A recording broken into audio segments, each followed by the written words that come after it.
Welcome back, everybody. Or if it's your first time, welcome to the Scoochie Moffit Show. All right, I got another good video I think you guys are going to enjoy. Now, this one is geared for the people just starting out and you're still trying to figure out the best way to set up your tackle box. So I'd like to show you how I do mine. I use these little plastic containers made by Plano, and I store them in this bag made by Lew's. I can fit 5 of those plastic containers in this center compartment, and then I've got 2 side compartments with smaller plastic containers.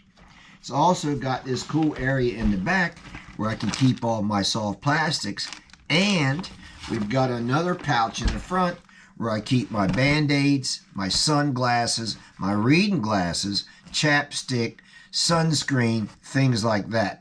So let's switch screens. I'm going to break it down, show you exactly how I set mine up. This will help give you some ideas so you can set yours up the way that you want. So let's switch screens, get down to it. I'll see you over there. Let's take a closer look at this tackle box.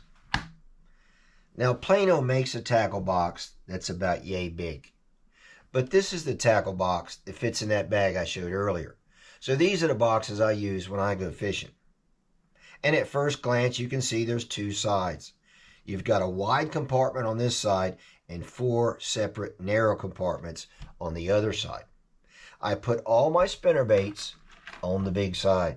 I like to keep them bunched up, and I bring them to the front to leave room for accessories, which in this case is an extra bag of spinnerbait skirts. They also work on the chatterbaits, which is why I keep these 2 types of lures together. Just makes it real convenient.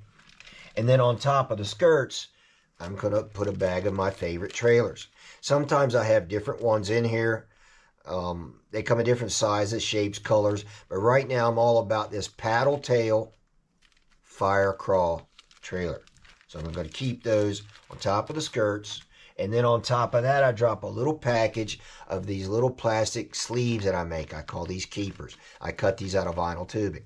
Now, if you don't know what I mean, you're going to want to go back and look at the video I made on spinnerbaits and chatterbaits. Explains exactly what these are for and how to use them. I also like to keep a little automotive pick around. You can get these at Harbor Freight. They're pretty cheap.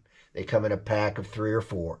And I use these to comb out these skirts when they get all gunked up with seaweed, or sometimes they'll get hung up on each other. It's just a lot easier to sort of comb through here than it is to pinch at it with your fingers. So that's what this is for, and I keep that on the big side.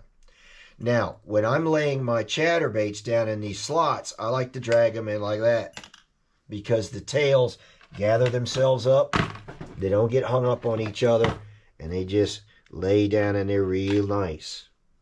And typically, I'm going to put maybe 2 or 3 on each side. And there's no particular order. Sometimes I'll arrange them by the color, similar colors. Sometimes I'll arrange them by the type of chatterbait it is. I've got 3 different ones in here. One is made by the original Chatterbait. The other was a Z-Man Chatterbait. And then I have the Berkeley Slobber Knocker. So I try not to put too many in here, because then they're going to be sticking up. You can't close the latches properly without pinching those tails off. So let me drop one more in here. Right here. All right, now, before I close the door, I want to make sure that none of these skirt tails are hanging on the outside edges. I don't care if they're on the inside edges here, but I don't want them on the outside edges, because that door will pinch them off and break them. Then you got to replace those skirt tails before it's time. So that looks pretty good to me. I'm going to close it up. So that's how I set up my box for the spinnerbaits and the chatterbaits.